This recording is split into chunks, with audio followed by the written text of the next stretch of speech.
West ഡൽഹിയിലെ കേശവ്പൂർ മാണ്ഡി ഏരിയയിലെ Delhi ജൽബോർഡ് treatment പ്ലാന്റിൽ 40 അടി താഴ്ചയുള്ള കുഴൽ കിണറിൽ വീണയാൾ മരിച്ചു. ഡൽഹി മന്ത്രി അതിഷിയായിരുന്നു ഇക്കാര്യം സ്ഥിരീകരിച്ചത്. ശനിയാഴ്ച രാത്രി വീണയാളെ NDRF സംഘമാണ് മരിച്ച നിലയിൽ കണ്ടെത്തിയതെന്ന് മന്ത്രി എക്സിൽ കുറിച്ചു. മരിച്ചയാൾക്ക് 30 വയസ്സിനടുത്ത് പ്രായമുണ്ടാകുമെന്ന് അവർ അറിയിച്ചു. മൃതദേഹം പുറത്തെടുത്തു.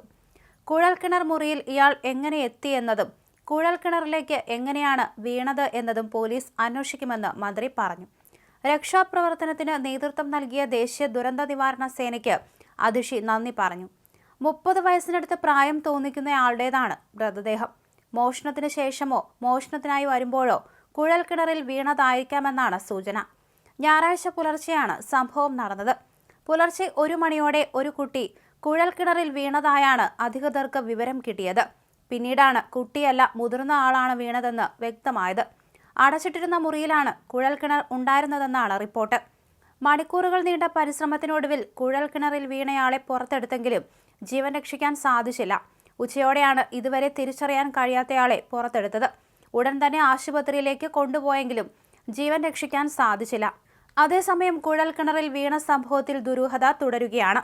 ആരെങ്കിലും തള്ളിയിട്ടതാണോ എന്നതടക്കമാണ് അന്വേഷിക്കുന്നത്.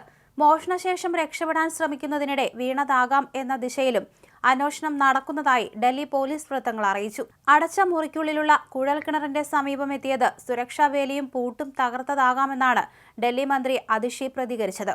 കുഴൽക്കിണർ ഒരു അടച്ച മുറിക്കുള്ളിലായിരുന്നു. അത് ശരിയായി പൂട്ടിയിരുന്നു. അതിനാൽ അകത്ത് കയറിയവർ പൂട്ട് തകർത്താണ് അകത്തു കയറിയത്.